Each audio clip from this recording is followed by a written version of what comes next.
What's up guys, Lon here from Android Authority, and this is the Battle of the Fives. This is your quick comparison of the Sony Xperia Z5 Premium versus the Samsung Galaxy Note 5.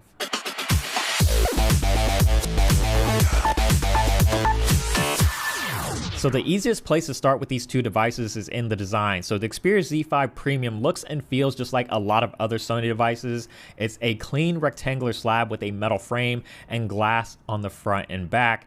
And if you're used to Sony devices, then you'll love the design of the Z5 Premium and you'll pretty much feel right at home. It does feel pretty great in the hand. It has a very solid feel to it, and it's a very good looking design, even if it is a little bit simplistic. Now with the design of the Note 5, this is a very different direction for Samsung. So now what you have is a glass and metal design just like the Z5 Premium, but there's a little bit more curvature to the Note 5, and it's also a little bit thinner in comparison to the Z5 Premium, so it is a little bit easier and more comfortable to hold.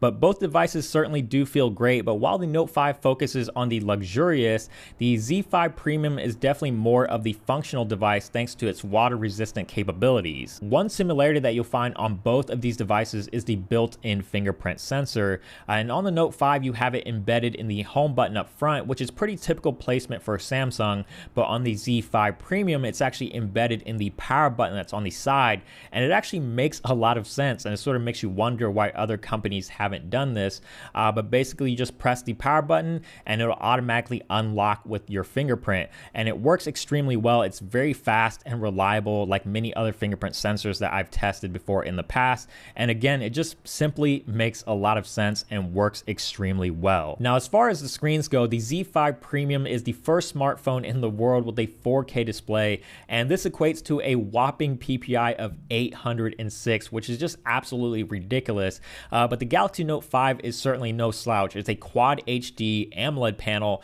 which also looks great. It's very bright, very vibrant, very saturated, but in terms of the resolution, it's pretty clear who the winner is here.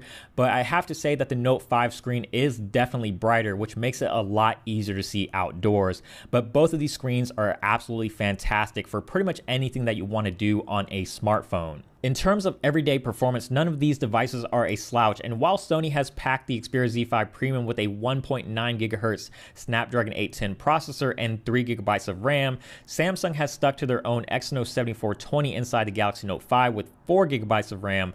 Both devices are very quick and snappy and responsive, so whichever one you decide to go with, you shouldn't really have any problems at all. Like many other flagships, both devices come packed with a full set of components to keep the experience pristine. The Xperia Z5 Premium comes with 32 GB of internal storage and a micro SD card slot, while the Galaxy Note 5, on the other hand, comes with either 32 or 64 gigs of storage, but no micro SD card expansion, so Sony is the winner here if you care about external storage.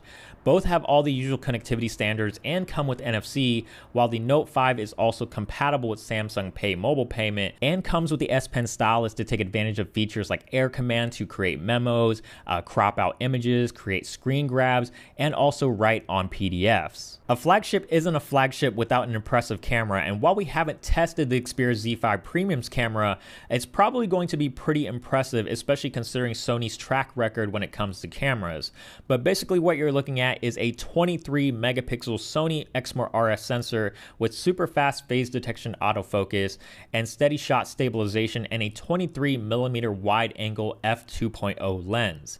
With the Note 5, you're looking at a 16 megapixel sensor f1.9 with optical image stabilization, and as we already covered in the review, it is a fantastic camera. With all of these power-hungry specs and advanced functionality, both smartphones need large enough batteries to get through a full day, and the Note 5 comes with a 3000 mAh non-removable battery that is mostly impressive, while Sony has packed a large 3430 mAh battery inside the Z5 Premium. Sony swears that the Xperia Z5 Premium will provide 2 days worth of battery life on a single charge, and that's a pretty bold claim considering the 4K screen, but if that is actually true, it's going to one-up the Note 5, which typically only lasts about a day. In terms of the software, both the Z5 Premium and the Note 5 are running on Android 5.1.1 Lollipop, but the experiences are very different. On the Z5, you have a more close to stock experience with the Xperia UI, which doesn't really add too much to the Lollipop experience. So a lot of the material design elements that you find in Lollipop are mostly intact, but there are some software features that are integrated to the Xperia UI that many people will enjoy, like the small applications for multitasking and the PlayStation integration. The Note 5, on the other hand, is running TouchWiz, and TouchWiz has been cleaned up quite a bit this year by Samsung. It's a lot cleaner and tighter, and there's a lot less bloatware and unnecessary features. There's still a lot of features on the Note 5 though, but that's simply just due to the S Pen, and if you're buying the Note 5, you're buying it for that S Pen and for that large screen experience. But there you have it, guys, for this quick comparison of the Sony Xperia Z5 Premium versus the Samsung Galaxy Note 5, which is probably going to be one of Sony's biggest competitors when this device finally launches. So let us know down below which device you prefer, and also give this video a thumbs up if you did enjoy it, and also subscribe down below if you haven't already, and make sure to stay tuned for the rest of our coverage, because we are your source for all things Android and IFA 2015.